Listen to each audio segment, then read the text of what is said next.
Dan had been on his feet since sunrise. His stall was small, wedged between a spice seller and a cloth merchant at the far end of the border market. He sold carved wood, small figures, tool handles, decorative pins, nothing expensive, nothing that drew much attention. That was fine by him. Dan liked it that way. The market at Dreven's Cross was not the easiest place for a human to work. The town sat right on the edge of Dragon Clan territory, and the clans made sure everyone knew it. Big-scaled merchants took up the center rows. Dragon guards walked slow patrol routes through the crowd. Humans mostly kept to the edges, kept their prices low, and kept their eyes down. Dan had been here 3 years. He knew the rules.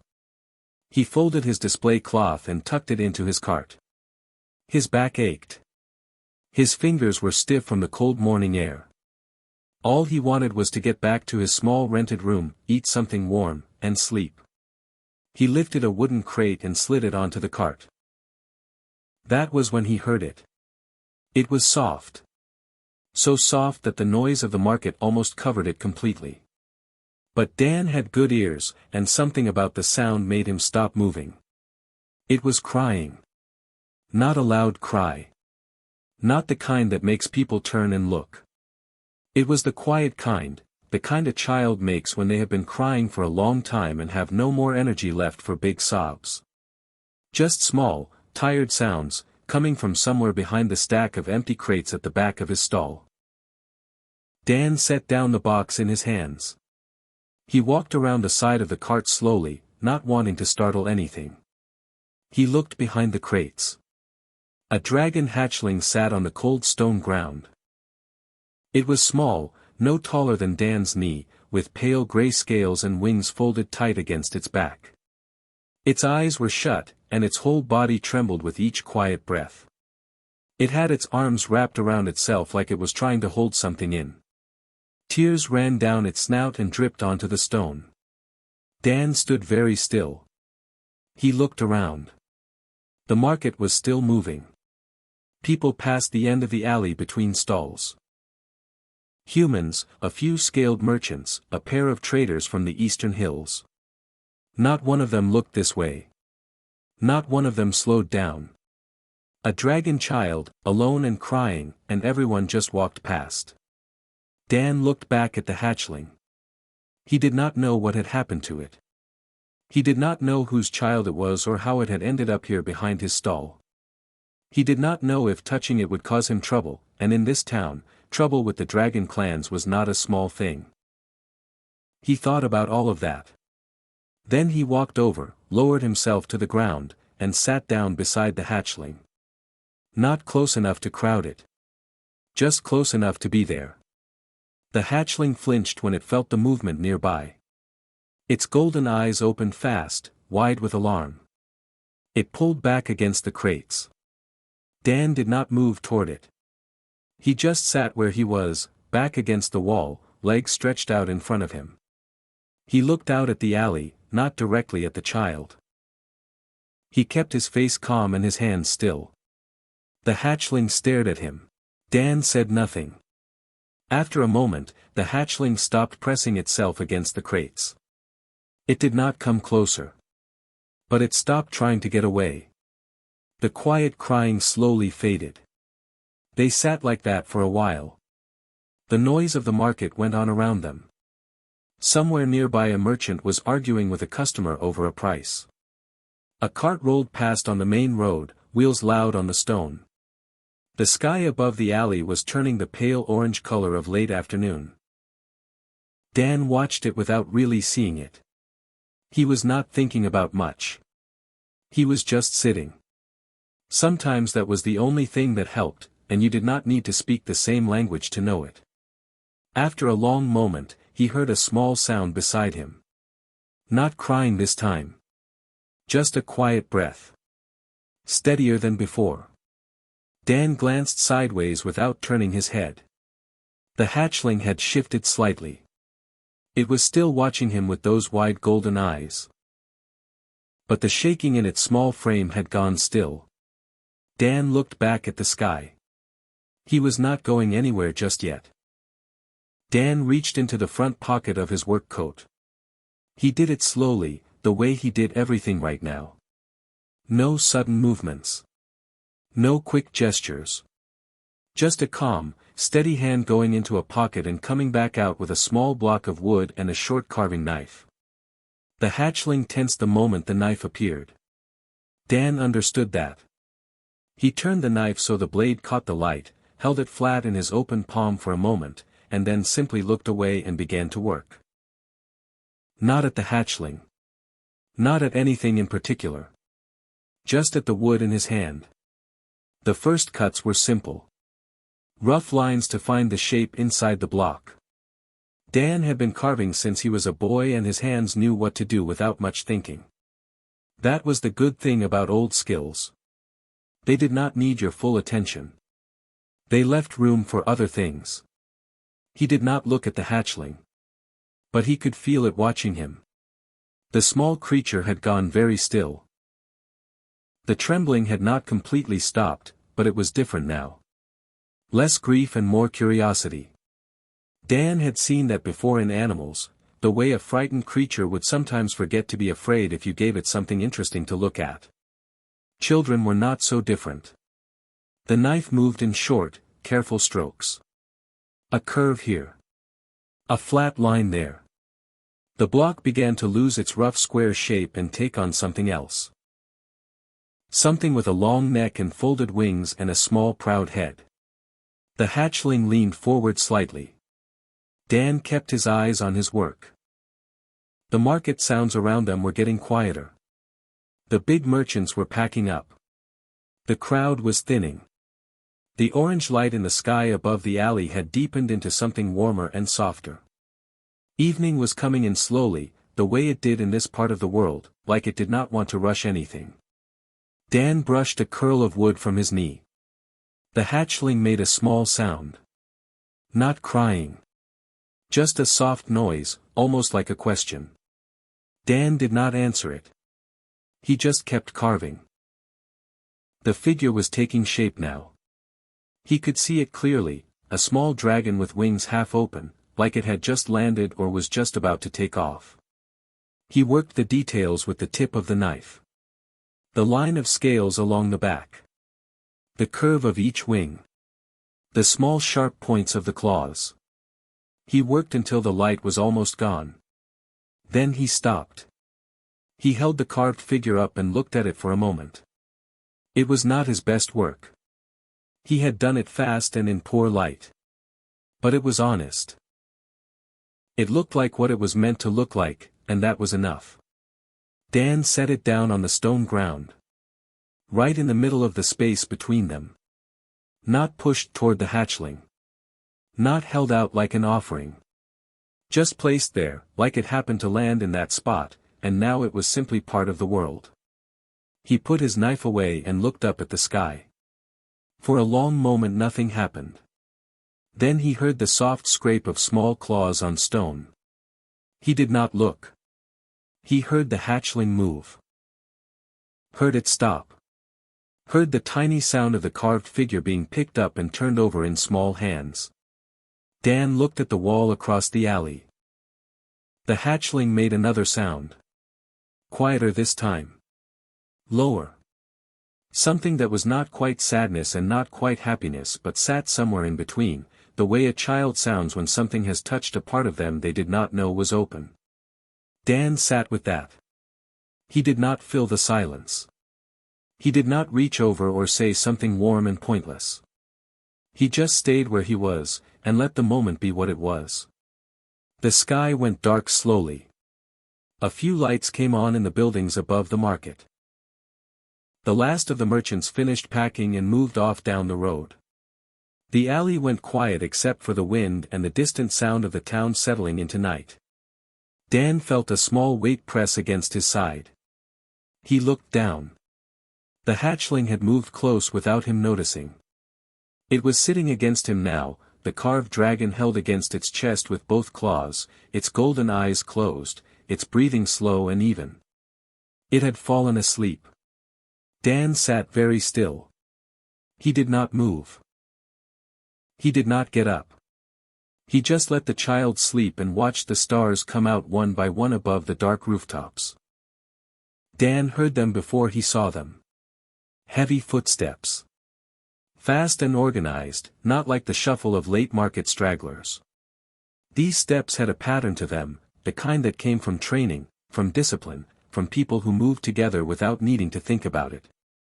He looked up. 6 dragon guards came around the corner of the main market road and into the alley. They were big. Bigger than the average scaled merchant he saw every day at Dreven's Cross. Their armor was dark. Deep green and black, with a crest on the chest plate that Dan did not recognize from this distance. They carried long weapons, and their eyes were moving fast across every shadow and corner of the empty market. They were looking for something. Dan felt his stomach go tight. He did not move. There was a sleeping hatchling pressed against his side and he was not about to make any sudden motion that would wake it or draw the wrong kind of attention. He stayed exactly where he was, back against the wall, hands visible, and watched the guards come closer. One of them saw him first.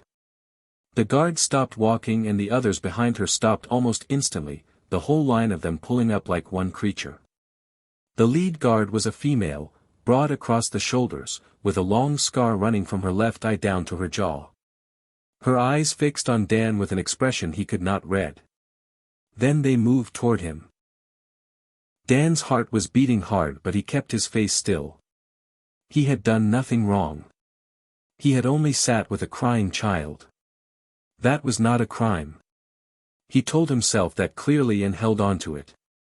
The lead guard stopped 3 steps away. She looked at Dan. Her eyes were sharp and careful and completely unreadable. Her hand rested near her weapon but had not touched it yet. The other 5 guards fanned out slowly behind her, and Dan was very aware of how small the alley was and how large they were.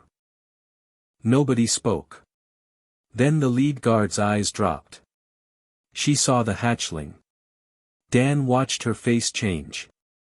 It was not a large change, she was clearly trained to control her expression, but it was there. Something moved behind her eyes.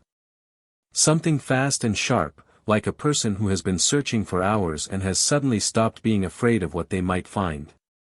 Her gaze moved over the hatchling carefully. The small gray scales. The pale wings folded against a sleeping back. The carved wooden dragon still held in those small claws. The hatchling breathed slowly, deeply, completely unaware. The lead guard took 1 step back. Then she went down. Not to one knee. All the way down, both knees on the cold stone, her head lowered, her broad armored body folded into a bow so deep and so deliberate that the crest on her chest plate nearly touched the ground. Behind her, all 5 guards did the same. 6 Imperial dragon guards, kneeling in an empty market alley in the dark. Dan stared at them. He looked at the guards. He looked at the sleeping child against his side. He looked at the carved wooden dragon in its small claws. He looked at the crest on the lead guard's chest plate, now close enough to see clearly from where he sat. He knew that crest. Everyone in Dreven's Cross knew that crest. It was on the border markers at the edge of town. It was carved above the gate of the regional court. It flew on banners during the clan summits that shut down the whole market twice a year. It was the Imperial seal. The seal of Emperor Dreven. Dan felt the cold move through him slowly, starting in his chest and spreading outward. He looked down at the small gray hatchling sleeping peacefully against his side. The pale scales. The golden eyes now closed in sleep. The tiny careful claws. He thought about how long they had been sitting here. He thought about the crying that no one else had stopped for. He thought about the carved dragon he had placed on the ground between them, and the sound the child had made when it picked it up. He thought about all of it, very quickly, in the space of a few seconds. Then the lead guard raised her head and looked at him. Her expression was no longer unreadable. There was something in it now, something urgent and careful at the same time. She spoke one word in the common tongue, low and steady. Please. Dan looked at the sleeping child one more time. He understood now. All of it. Every bit of it settled into place like stones dropping into still water, one after another, slow and certain. He had been sitting here for hours with the Emperor's only child. And he had not known. He had simply stayed because the child was crying and no one else had stopped. He let out a slow, quiet breath. The guards were still kneeling. Dan did not move from his spot. The lead guard's name was Sarah. She told Dan this quietly, kneeling beside him in the alley while the other 5 guards formed a wide circle around the entrance. She told him other things too, in a low and careful voice, as if she was still deciding how much to say. The child's name was Ethos. He was the only son of Emperor Driven. The only heir to the Imperial clan. He had been traveling with a small escort through Dreven's Cross as part of a regional visit. A routine stop, nothing ceremonial, when the crowd in the afternoon market had surged around a merchant dispute. In the confusion, Ethos had slipped away from his handlers. By the time anyone noticed, he was gone. That had been 3 hours ago. Sarah did not say what those 3 hours had been like. She did not need to. Dan could see it in the way her jaw was set and the way her eyes kept moving to the sleeping child and then away again, like she was still convincing herself he was real and breathing and unhurt. Dan listened to all of it without speaking. When Sarah finished, she looked at him directly and said that the Emperor had been contacted. That he was already on his way. That Dan should stay where he was and not be afraid. Dan thought that last part was an interesting thing to say. He stayed where he was. Ethos slept through all of it. He had not moved since he closed his eyes. His small chest rose and fell with the slow rhythm of deep sleep, and his claws were still curled around the carved wooden dragon. He looked completely peaceful, which was almost difficult to look at given everything Dan now knew. The Emperor arrived before the sky began to lighten. Dan heard them coming from a long way off. More footsteps, heavier than before, and a silence around them that felt different from ordinary silence. The kind of silence that happens when a crowd of people all stop talking at exactly the same moment because something very large and very important has just walked past them. Then Driven came around the corner. Dan had seen drawings. Coins. The silhouette on the border banners. None of it had prepared him for the reality of the Emperor standing 20 feet away in the narrow alley. Driven was old. Ancient in the way that certain things are ancient, mountains, rivers, the deep roots of very old trees. His scales were dark gold, almost brown, and they carried the weight of something that had lived through more seasons than Dan could count. He was vast across the shoulders, and when he moved it was with a slowness that was not weakness but something closer to absolute certainty. He looked at Sarah first. She bowed without a word. Then he looked at Dan. Dan did not bow. He was not sure he could move properly at that moment even if he had wanted to. He sat where he had been sitting all evening, back against the wall, with the Emperor's sleeping son against his side, and he met the Emperor's gaze because looking away felt wrong. Driven looked at him for a long time. He did not speak. He did not move. He simply looked, the way very old and very powerful things sometimes do, like they are reading something written in a language most people have forgotten. Then his eyes dropped to Ethos. He looked at his son for a long moment. At the small sleeping face and the folded wings and the slow peaceful breathing. At the carved wooden dragon held against the child's chest.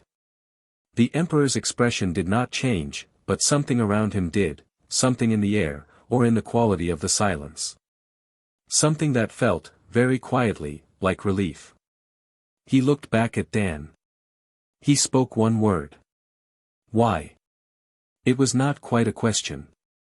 It was not quite a statement.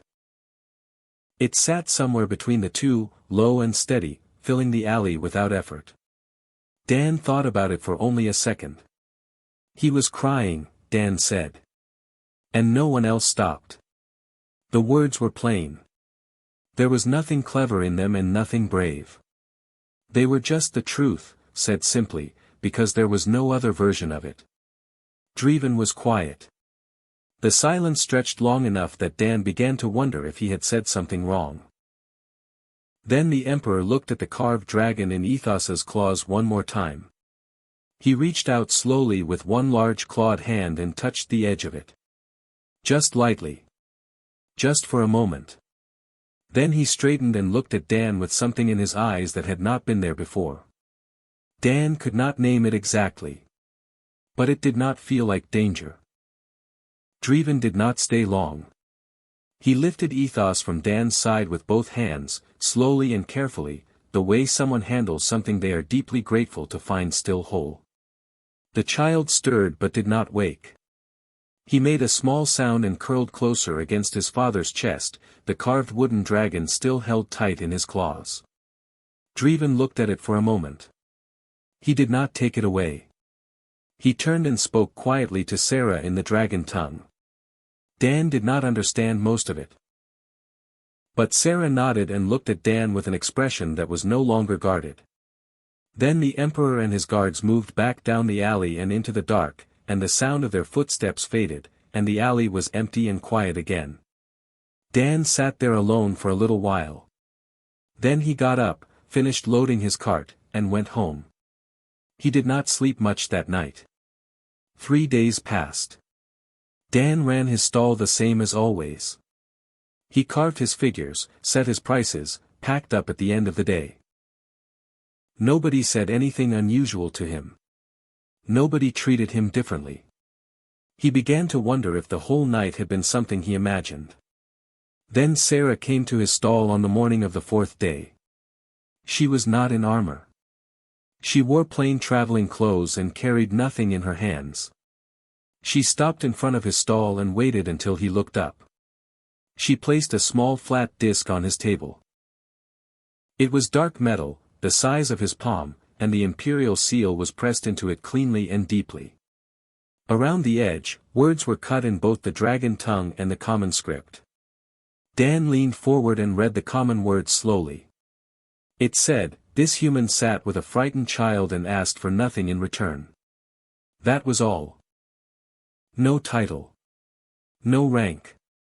No territory or reward attached to it. Just those words, and the Emperor's seal beneath them. Dan picked it up. It was heavier than it looked. He looked at Sarah. She said the seal was to be displayed however Dan chose. It carried Imperial recognition, which meant that any Dragon Clan member in the region would see it and know what it represented. It did not make Dan important. It did not give him power. It simply told the truth about one evening, publicly, in a way that could not be ignored.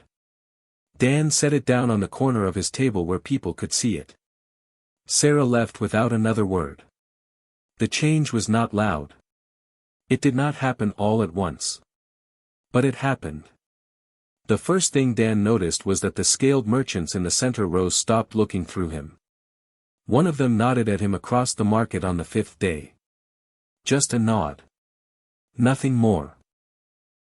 But in 3 years at Dreven's Cross, it had never happened before.